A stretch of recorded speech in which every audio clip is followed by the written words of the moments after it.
नमस्कार दोस्तों, स्वागत है आप सबका मेरे चैनल संस्कृति से समाधान तक पर। आप सबको करवा चौथ की बहुत बहुत शुभकामनाएं। आज मैं आप सबके लिए लेकर आई हूँ करवा चौथ के पूजन की एकदम सरल एवं शास्त्रीय तरीके से पूजन विधि। मेरे प्यारे व्रतियों, सबसे पहले हम सभी पूजन सामग्री एकत्र कर पूजा घर में या किसी भी शुद्ध और पवित्र स्थान पर एक आसन रखेंगे और फिर इसके ऊपर लाल कपड़ा बिछा लेंगे। इसके बाद करवा माता एवं गौरी गणेश महादेव जी की तस्वीर रखेंगे। पूजन शुरू करने से पहले हम अपना पवित्रीकरण करेंगे। इसके लिए हम अपने ऊपर 3 बार जल डालकर आचमन कर लेंगे। आचमन के लिए उल्टे हाथ से सीधे हाथ में जल गिराकर बारी बारी से ओम केशवाय नमः, ओम माधवाय नमः,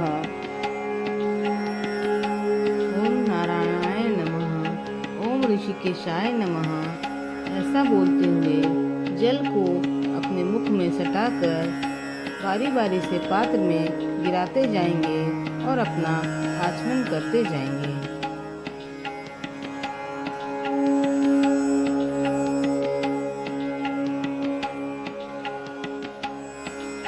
आचमन के बाद करवा में जल छिड़ककर उसका हम शुद्धिकरण करेंगे।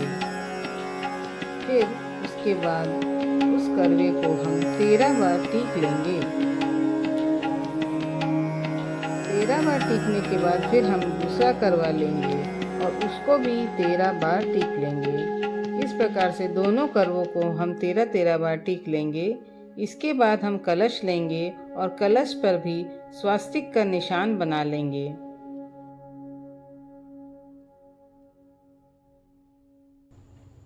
इसके बाद हम गेहूं के दाने को माता की तस्वीर के दोनों ओर रखेंगे। अब इन गेहूं के दानों के ऊपर हम करवा को स्थापित करेंगे। बाईं ओर धातु का करवा तथा दाहिनी ओर हम मिट्टी के करवे को रखेंगे। अब धातु के करवे में हम गंगा जल को डालेंगे। इसके बाद हम मिट्टी के करवे में मिठाई, फल तथा सूखे मेवे डालकर इसके ऊपर चावल से भरा हुआ कोसा रखेंगे। इसके पश्चात हम कलश की स्थापना के लिए चावल के दानों के माध्यम से अष्टदल बनाएंगे। अष्टदल बनाना थोड़ा कठिन है। यदि आप चाहें तो सिर्फ चावल को रखकर उसके ऊपर भी कलश की स्थापना कर सकते हैं।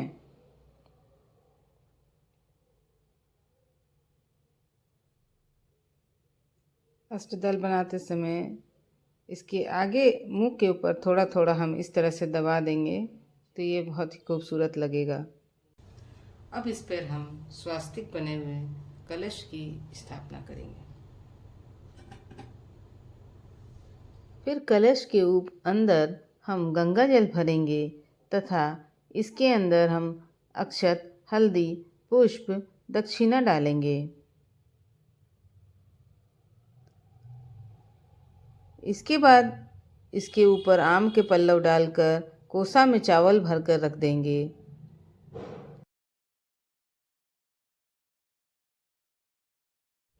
इसके पश्चात हम पूजन में इस्तेमाल होने वाली छलनी को भी यहाँ पर सजा देंगे और कलशे में कोसे के ऊपर हम जलता हुआ दीपक को रखेंगे। इसके पश्चात करवा माता की किताब भी उनकी तस्वीर के नीचे हम रख देंगे।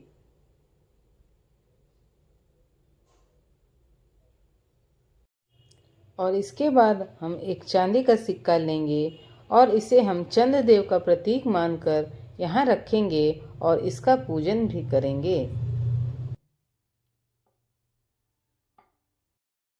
इसके बाद हम व्रत और पूजन का संकल्प लेंगे। व्रत का तो हम सुबह ही संकल्प कर लेते हैं।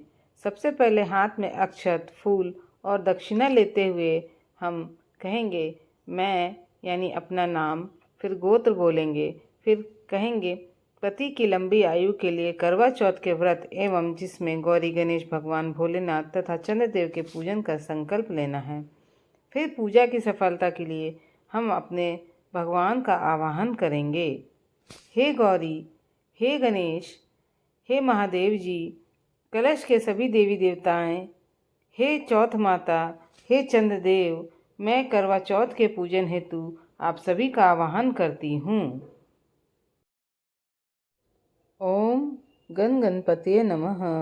ओम गौरी देव्ये नमः। ओम शिवाय नमः। ओम वरुण देवताय नमः। ओम चौथ मातृभ्यम नमः। ओम चंद्र देवताय नमः। करवा चौथ की पूजा में 4 अंक का विशेष महत्व है, इसीलिए हम बारी बारी से सभी देवताओं को 4-4 बार स्नान कराएंगे। सबसे पहले गणेश जी, उसके बाद भोलेनाथ जी का हम स्नान करेंगे, फिर माता पार्वती कार्तिकेय जी का स्नान करते हुए कलसा देवता पर भी जल चढ़ा देंगे। उसके बाद चलनी पर भी जल चढ़ाएंगे, कोसा में भी जल चढ़ाएंगे और इसके बाद चंद्र देवता के ऊपर भी हम जल चढ़ाकर उनका स्नान करेंगे। स्नान के बाद हम भगवान को वस्त्र अर्पित करेंगे। यदि वस्त्र उपलब्ध न हो तो वस्त्र की जगह पे हम मौली का भी अर्पण कर सकते हैं। हम बारी बारी सभी देवी देवतागण के ऊपर मौली का अर्पण भी करेंगे।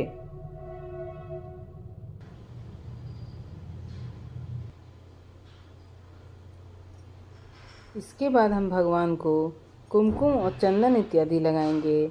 गणेश भगवान को हम पीले चंदन लगाएंगे और शंकर भगवान तथा चंद्र देवता को हम सफ़ेद चंदन लगाएंगे। कलशा देवता को टीकेंगे, चलनी को टीकेंगे, साथ ही करवा को भी टीका लगाएंगे।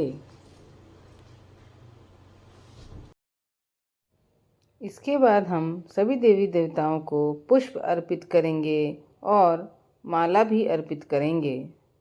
पुष्प माला के बाद हम भगवान को अक्षत का अर्पण करेंगे। फिर सभी देवी देवताओं को धूप दिखाते हुए गौरी गणेश आपकी जय हो, माँ करवा आपकी जय हो, भोलेनाथ जी की जय हो, श्री चंद्र देवता की जय हो, ऐसा बोलते हुए सभी देवी देवताओं को हम धूप दिखाएंगे। इसके पश्चात हम सभी देवी देवताओं को बारी बारी से दीप दिखाएंगे।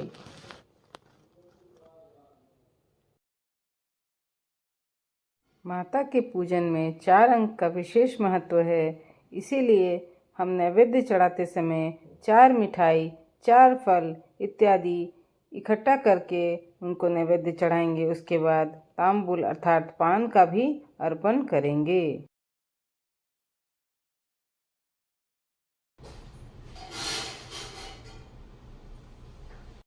करवा चौथ की पूजा में दक्षिणा का विशेष महत्व है, इसके बिना पूजन पूरा नहीं माना जाता।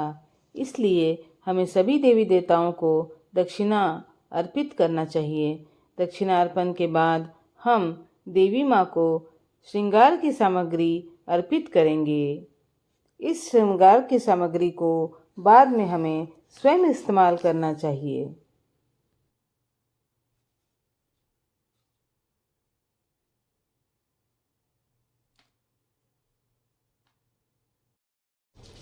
इसके बाद हम करवा चौथ व्रत की कथा सुनेंगे। कथा सुन भी सकते हैं और कथा का पाठ भी कर सकते हैं। एक बार में कम से कम 4 कथा अवश्य सुननी चाहिए, क्योंकि करवा चौथ में 4 अंक का बहुत महत्व होता है। कथा समाप्त हो जाएगी तो इसके बाद हम हवन भी कर सकते हैं। अगर संभव हो तो कर सकते हैं और नहीं संभव हो तो नहीं भी कर सकते हैं। आरती की थाली हम इस प्रकार से अक्षत और पुष्प से सजा लेंगे। इस प्रकार से हम आरती करेंगे। माँ करवा चौथ की आरती, कलश देवता की आरती, भोलेनाथ की आरती, श्री गौरी गणेश की आरती, कार्तिकेय महाराज की आरती और चंद्रदेव की आरती हम इस प्रकार से कर लेंगे।